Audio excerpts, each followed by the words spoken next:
하나님께서 오늘 이 시간 우리에게 허락하신 말씀은 마가복음 11장 15절 말씀부터 19절까지의 말씀입니다.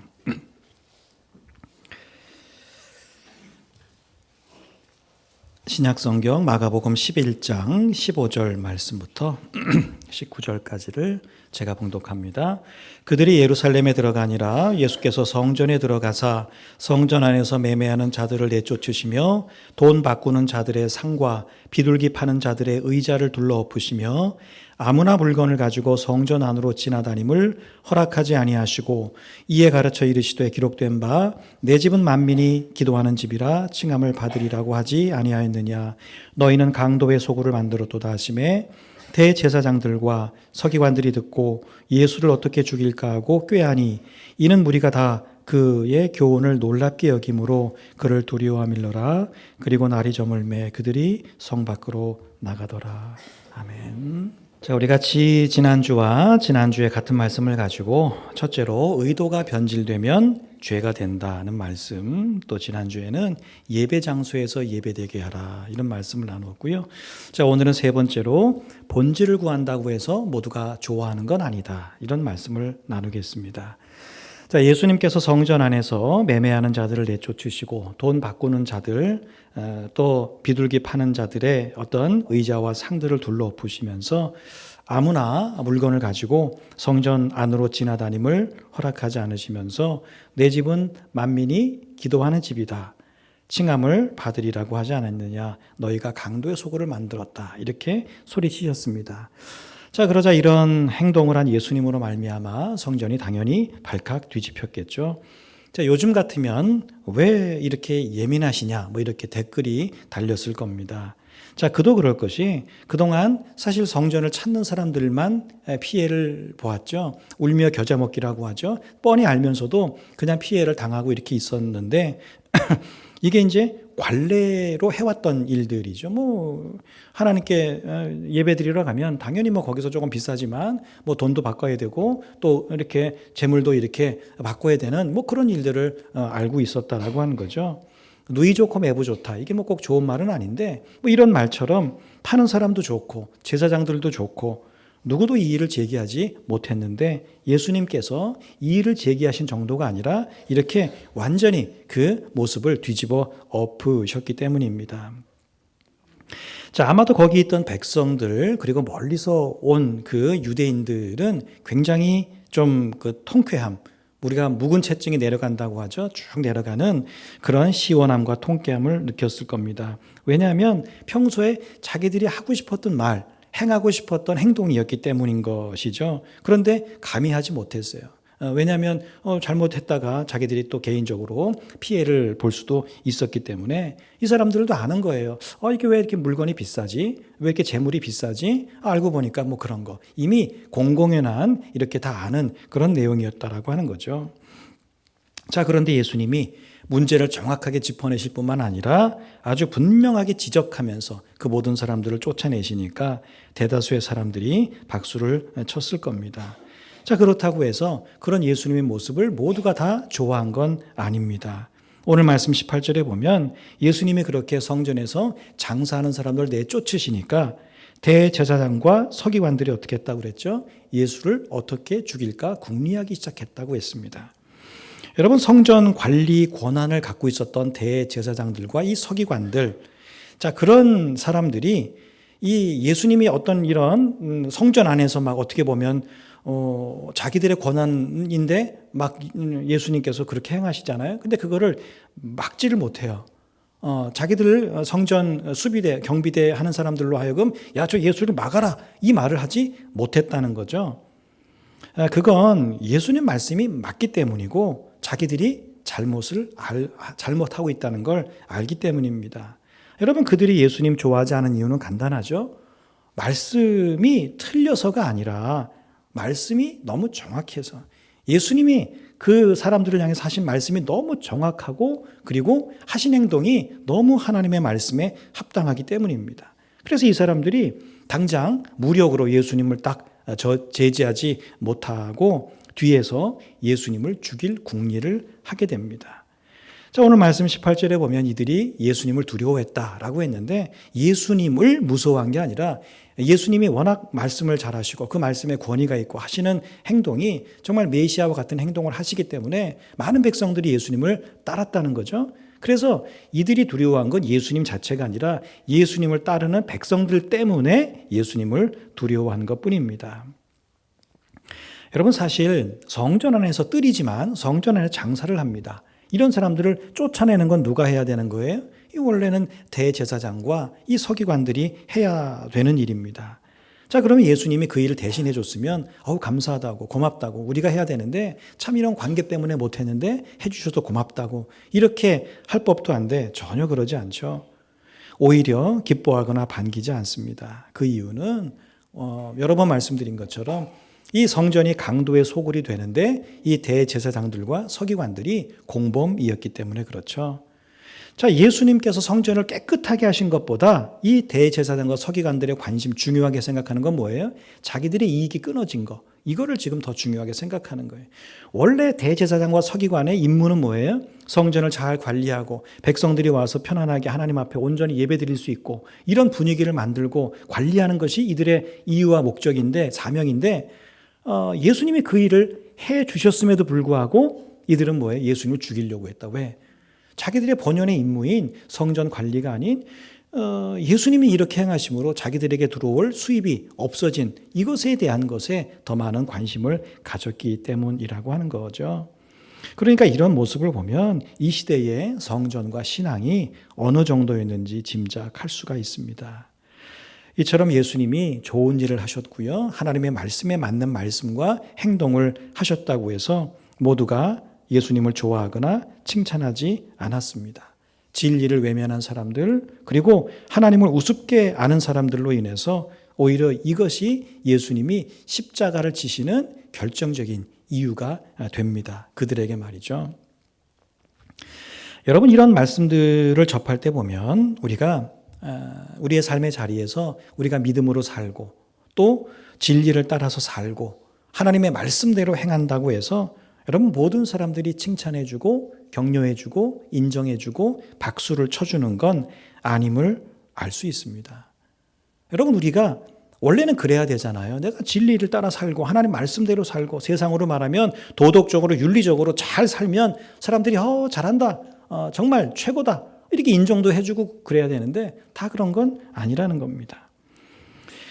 모두가 악을 행하던 시절에 노아가 유일하게 의롭게 행했다고 성경은 말씀하고 있죠. 자, 그랬을 때에 노아가 의롭게 행했다고 해서 그 시대 사람들이 다 당신 정말 의로운 사람입니다 좋아하고 존중했을까요?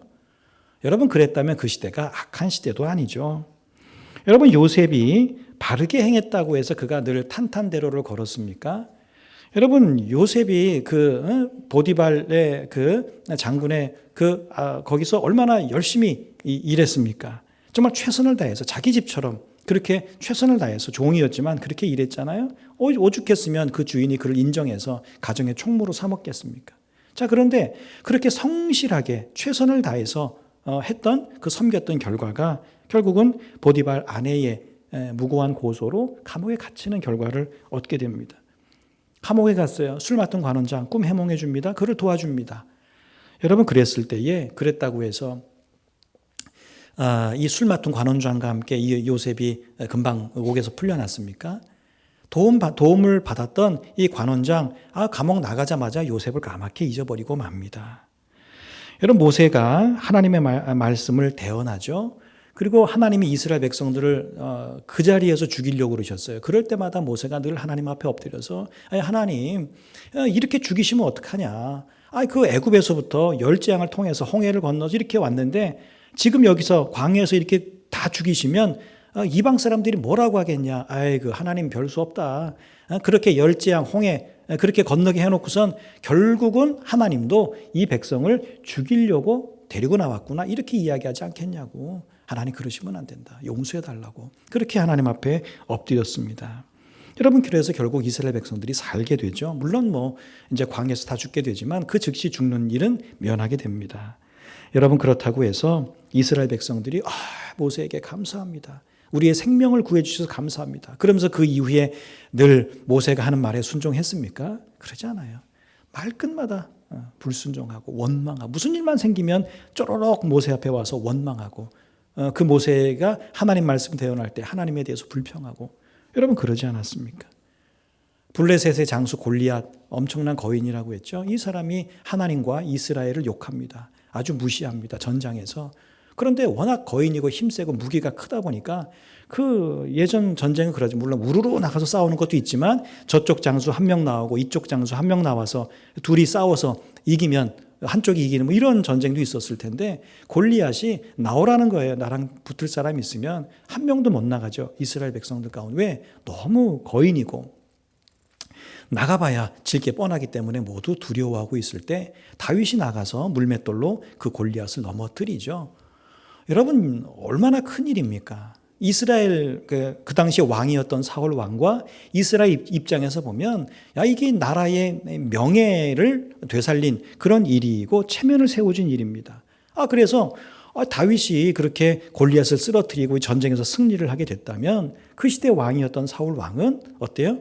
이 다윗을 불러다가 상을 주고 잘했다고 백성들 가운데 이렇게 높이고 이렇게 했어야 하죠. 자, 그런데 전쟁을 마치고 돌아오니까 백성들이 뭐라고 이야기해요? 사울은 천천히고 다윗은 만만이다. 그 말에 이 사울 왕이 확 불쾌해합니다. 아니 내가 왕인데 다윗은 나이도 어린데 아직 아무것도 아닌데 왜 백성들이 나보다 저 다윗을 더 좋아하지? 이런 생각 때문에 불쾌해하고 심히 노하게 되죠. 그때부터 지금 다윗이 뭘 잘못했어요? 없어요. 잘못한 거.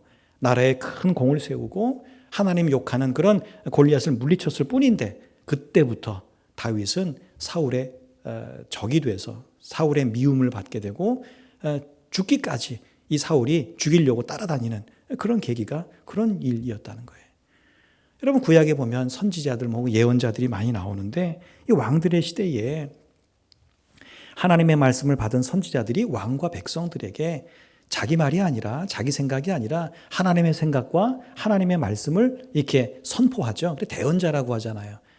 구약 시대의 예언자는 오늘날의 목회자하고는 조금 달라요. 오늘날의 목회자는 이미 주어진 성경을 해석해서 우리 실생활에 맞도록 이 말씀을 적용하는 것이지만 구약의 선지자들은 하나님으로부터 다이렉트로 하나님의 말씀을 받아서 그걸 백성들에게 전했던 사람들이거든요. 그러니까 자기의 생각을 넣지 않았어요. 자, 그렇게 이들이 하나님의 말씀을 왕에게 때로는 백성들에게 선포했을 때 어떤 왕과 어떤 백성들은 그 말을 달게 받기도 했지만 많은 왕들이 그걸 듣기 싫어했어요. 그래서 선지자를 옥에 가두고 핍박하고 심지어 죽이기까지 했던 걸 볼 수 있습니다.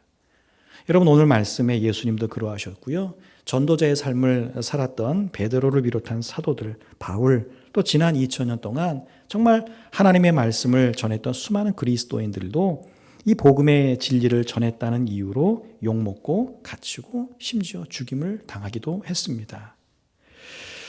여러분 살다 보면 우리가 억울할 때가 있습니다. 여러 가지 억울할 때가 있지만 대표적으로 내가 하지도 않은 말, 내가 하지도 않은 행동, 이것 때문에 오해받을 때입니다.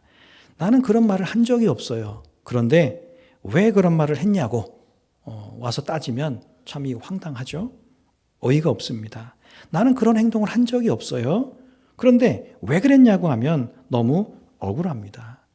나는 진심이에요. 내가 잘나서가 아니라 진심으로 저 사람이 잘 되기를 바라는 마음이 나는 있어. 정말 사랑하는 마음이 있어서 그 사람에게 내가 정말 믿음의 말, 바른 말을 이렇게 해주었는데 그 사람이 오히려 화를 내면서 말이죠. 네가 뭔데 나한테 너나 잘해라 이런 소리 하면서 나에 대해서 욕을 하거나 나를 이상한 사람 취급하면서 나를 더 이상 상대하지 않으려고 하면 참 우리 속상합니다. 여러분 그런 일들이 있으면 우리가 상처가 되고 밤에 잠도 잘 안 오고요. 상대방에 대한 괘씸한 마음, 불편한 마음도 듭니다. 그 사람도 원망스럽고 때로는 그런 상황들을 만드신 하나님에 대해서도 좀 원망스러울 때가 있습니다. 여러분 그럴 때 우리가 오늘 말씀에 예수님을 떠올리면서 믿음으로 산다고 해서 또 내가 진리를 따라 산다고 해서 하나님의 말씀대로 산다고 해서 내 중심이 정말 하나님의 사랑으로 있는 그런 중심이라고 해서 모든 사람이 그런 나를 인정하고 칭찬하고 격려하고 그렇게 박수 쳐주는 건 아니라는 사실을 여러분 기억하면서 위로를 받으시기 바랍니다. 여러분 우리 어머니들이 우리를 기를 때 자녀된 우리들이 항상 어머니를 존경하고 말 잘 듣고 효도했습니까? 여러분 그 반대입니다. 어떻게 하지 말라는 것만 그렇게 골라서 하는지 모릅니다. 그죠? 또 효도는커녕 불효만 했어요. 불효만 했어. 근데 뭐 효도는커녕 불효만 안 했어도 우리는 참 다행인데 여러분 그런데 우리 어머니들은 우리가 그러거나 말거나 우리를 끝까지 양육했다는 거예요. 여러분 우리 하나님은 또 어떠시냐? 우리 육신의 어머니보다 더하시죠. 여러분 우리가 그렇게 하나님의 말씀에 순종하지 않아요. 알죠? 머리로는 하나님 말씀 따라야 되는 거, 순종해야 되는 거, 죄 지면 안 돼. 이거 다 알아요. 그럼에도 불구하고 실제 우리 삶은 어떠합니까? 늘 생각으로 죄 짓고 말로 죄 짓고 하나님 말씀에서 하라는 거는 하지 않고 하지 말라는 거는 어떻게 그렇게 또 우리가 잘하는지 몰라요. 여러분 하나님과 멀어져 가도 여러분 하나님이 너는 더 이상 내 자녀가 아니다 이렇게 내치시지 않잖아요. 그럼에도 불구하고 우리가 그러거나 말거나 물론 뭐 그런 건 아니지만 우리를 끝까지 우리를 향한 사랑을 거두지 아니하시고 여전히 우리를 긍휼히 여기시고 우리의 삶의 걸음걸음을 인도해 나가신다라고 하는 겁니다.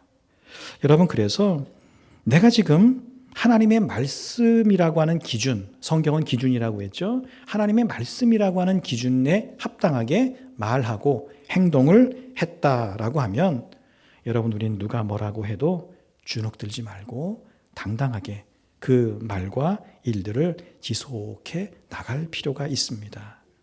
여러분 시기하는 사람들은요. 오늘 말씀의 대제사장과 서기관들처럼 우리가 아무리 믿음의 말을 하고요. 우리가 아무리 바른 행동을 하고 그래도 트집을 잡으려고 할 거예요. 그 사람들에게 보이는 건 늘 부정적이고 꼬투리 뿐입니다. 여러분 그런 사람에게 아무리 잘해보세요. 잘한 99가지는 보지 않아요. 잘못한 딱 한 가지 보고 너 왜 이랬어? 그 이야기를 한다는 거예요. 그걸 가지고 시비 건다는 거예요. 여러분 그래서 중요한 건 그런 사람들의 말이 아닙니다. 여러분이 뭐 믿음이 없는 배우자나 친구나 뭐 이런 분들과 함께 이렇게 믿음에 대해서 이야기할 때 그분들이 늘 하는 말씀들이 있죠. 야 너나 똑바로 해라 그런 이야기를 합니다. 사실은 우리는 그분들에게 얼마나 잘합니까? 그죠? 내가 할 수 있는 최선을 다해서 내가 어떻게든지 내 배우자가 좀 믿음 생활하면 좋겠다. 내 친구가 내가 아는 사람이 좀 이렇게 믿음 생활하면 좋겠다. 근데 뭐해? 내가 했던 99가지 그를 위해서 했던 기도와 수고와 노력과 이런 건 생각하지 않고 못했던 거 딱 한 가지 너 왜 뭐 그렇게 말하냐? 왜 그렇게 행동하냐? 그러고도 네가 예수 믿는 이런 소리를 한다는 거예요. 여러분 중요한 건 그래서 그런 분들의 말이 아니라 내가 정말 하나님 말씀에 입각해서 말했는가 내가 스스로에게 내가 정말 하나님의 말씀에 입각해서 말했는가 성경 말씀에 합당하게 행동했는가라고 하는 거예요. 하나님의 말씀과 상관없이 말하고 행동하고서는 자존심만 앞세워서 사람들 앞에 반응한다면 그건 어리석은 모습이죠.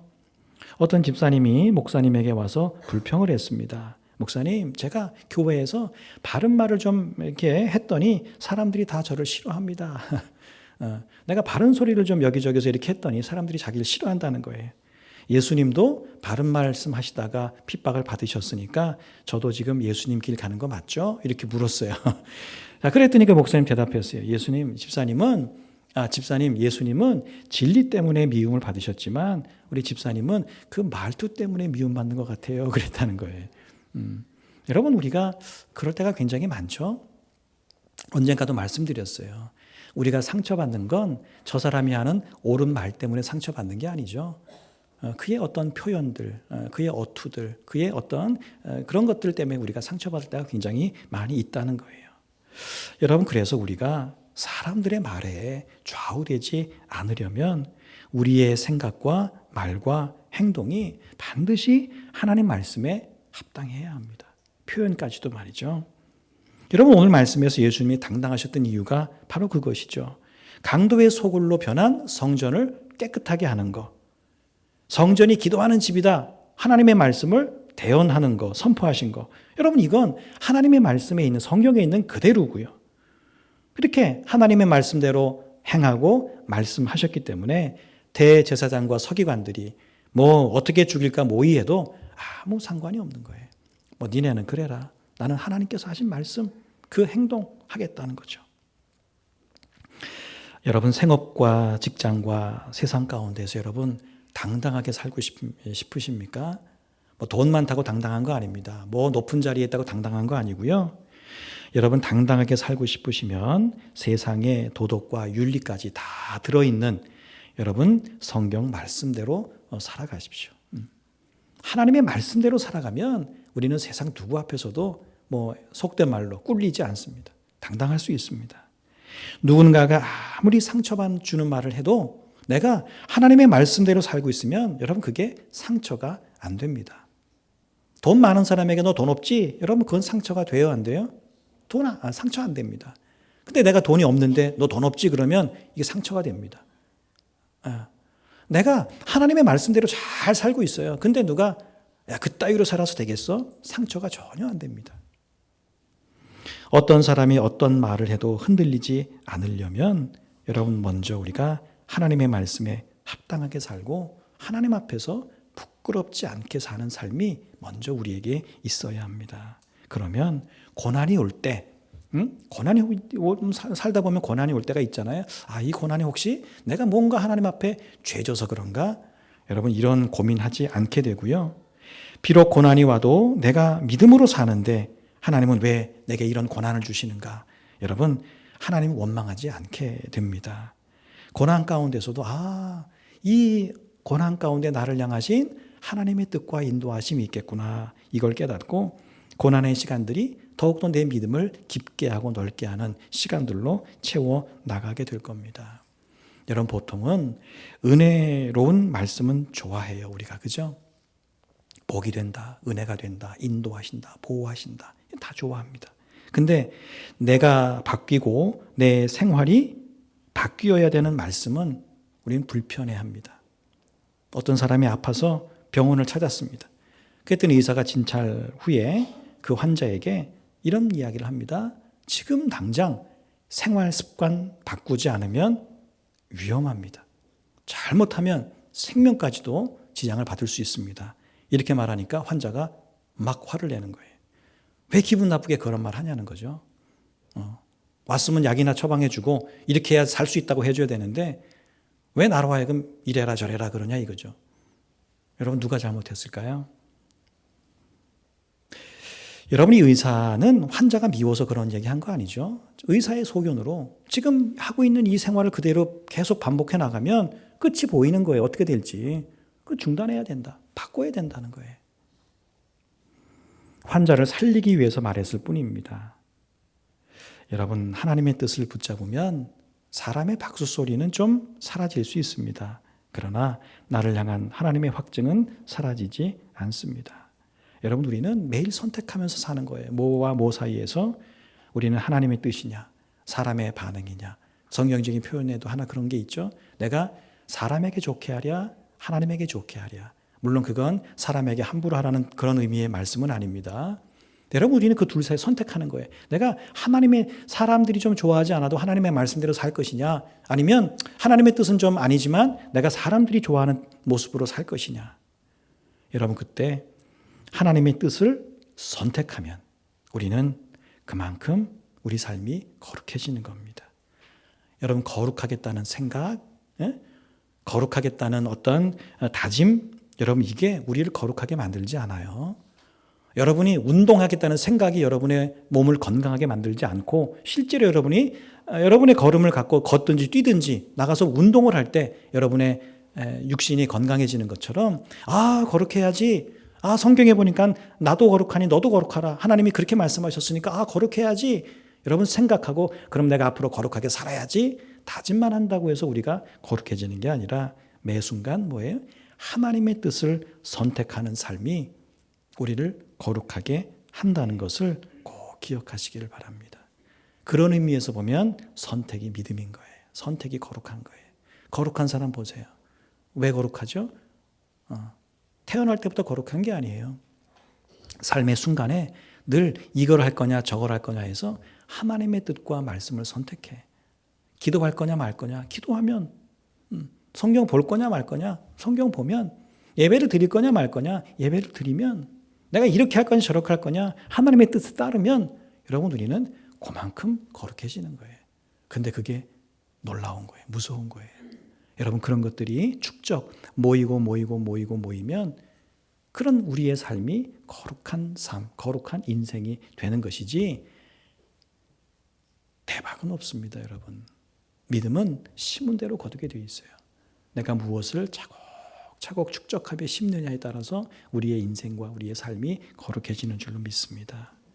이번 한 주 사람에게 박수 받는 신앙이 아니라 하나님 앞에서 당당한 신앙, 사람들이 좋아하는 삶이 아니라 하나님의 말씀대로 사는 삶을 우선해서 살아감으로 세상이 말하는 그냥 있다가 없어지는 복이 아니라 하나님이 주시는 진짜 복을 누리며 사는 여러분 되시기를 주의 이름으로 축복합니다.